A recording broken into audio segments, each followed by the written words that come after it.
दोस्तों नमस्कार। बिहार हमेशा से अपने गौरवशाली इतिहास के लिए जाना जाता रहा है, जिस पर हम सभी बिहारी को गर्व है।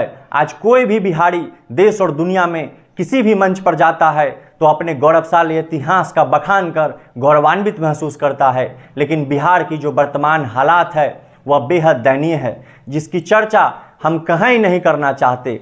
यह बेहद अफसोसजनक है कि जो गौरवशाली इतिहास वाला बिहार हमें हमारे पूर्वजों के द्वारा मिला था, उसकी मजबूत नींव पर हम वैसी इमारत नहीं खड़ा कर सके जिसका बखान हम कहीं कर सके और हमारी आने वाली पीढ़ी उस पर गौरवान्वित महसूस कर सके।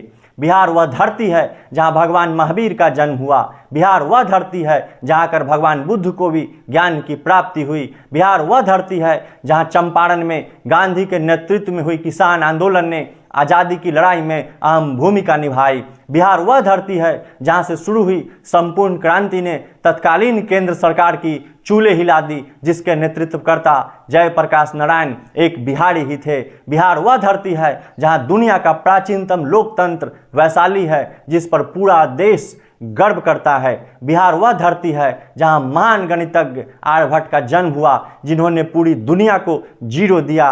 बिहार वह धरती है जहां का नालंदा विश्वविद्यालय पूरी दुनिया में उच्च शिक्षा के लिए विख्यात था। लेकिन वर्तमान बिहार की कड़वी सच्चाई यह है कि बिहार के बाहर बिहारी एक गाली बनकर रह गया है।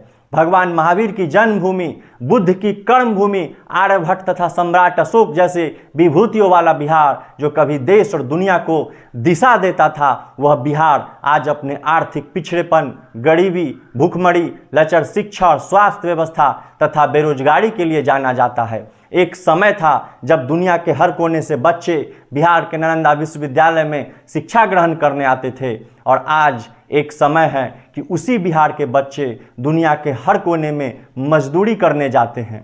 हम बिहारी को कभी महाराष्ट्र से मराठी अस्मिता के नाम पर भगाया जाता है, तो कभी तमिलनाडु से तमिल अस्मिता के नाम पर भगाया जाता है। लेकिन शर्म की बात तो यह है कि बिहारी अस्मिता की चिंता करने वाला कोई है ही नहीं।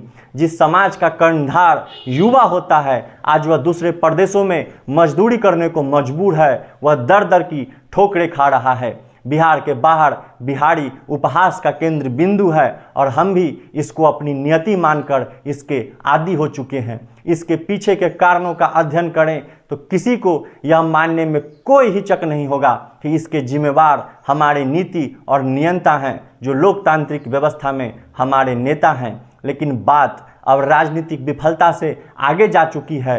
हमें समाज के स्तर पर परिवर्तन करने की जरूरत है। बिहार की इस कुव्यवस्था को खत्म करने के लिए बिहार की पूरी व्यवस्था को बदलने की आवश्यकता है, और इसी दिशा में बिहार के एक लाल प्रशांत किशोर अपनी सैकड़ों करोड़ की कमाई को तिलांजलि देकर, अपना सब कुछ दांव पर लगाकर बिहार के गांव-गांव में जाकर जनसुराज पदयात्रा कर लोगों को सामाजिक और राजनीतिक रूप से जागरूक कर रहे हैं। बिहार की अस्मिता की रक्षा के लिए अलख जगा रहे हैं, और आप सभी से मेरा आग्रह है कि बिहार की अस्मिता की रक्षा के लिए जनता के सुंदर राज की इस मुहिम